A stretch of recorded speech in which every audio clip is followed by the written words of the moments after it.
ಬೆಂಗಳೂರಿನಲ್ಲಿ ರೌಡಿ ಶೀಟರ್ನನ್ನ ಭೀಕರವಾಗಿ ಕೊಲೆ ಮಾಡಿದ್ದಾರೆ ದುಷ್ಕರ್ಮಿಗಳು. ಕಾರಣ ಇಷ್ಟೇ, ಹಳೆ ದ್ವೇಷದ ಹಿನ್ನೆಲೆ 28 ವರ್ಷದ ಶಬ್ಬೀರ್ ಎಂಬಾತನನ್ನ ಭೀಕರವಾಗಿ ಕೊಲೆ ಮಾಡಿದ್ದಾರೆ.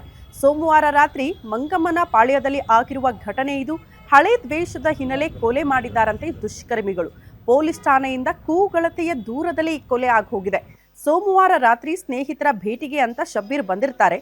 ಈ ವೇಳೆ ಆಟೋದಲ್ಲಿ ಬಂದ 4-5 ಜನ ಹಳೆ ದ್ವೇಷಕ್ಕೆ ಆತನ ಮೇಲೆ ಅಟ್ಯಾಕ್ ಮಾಡಿ ಭೀಕರವಾಗಿ ಕೊಲೆ ಮಾಡಿದ್ದಾರೆ. ಮಂಗಮ್ಮನ ಪಾಳ್ಯ ರಸ್ತೆಯಲ್ಲಿ ಶಬ್ಬೀರ್ನನ್ನ ಅಟ್ಟಾಡಿಸಿ ಕೊಲೆ ಮಾಡಲಾಗಿದ್ದು, ಮಾರಕಾಸ್ತ್ರಗಳಿಂದ ಕೊಚ್ಚಿ ಕೊಲೆ ಮಾಡಿದ್ದಾರಂತೆ.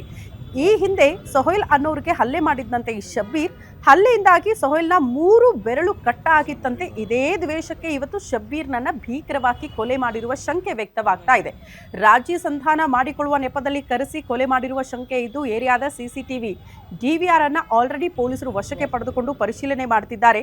ಬಂಡೆಪಾಳ್ಯ ಠಾಣೆ ಪೊಲೀಸರಿಂದ ಈ ಕುರಿತು ಪ್ರಕರಣ ತೀವ್ರಗೊಂಡಿದೆ.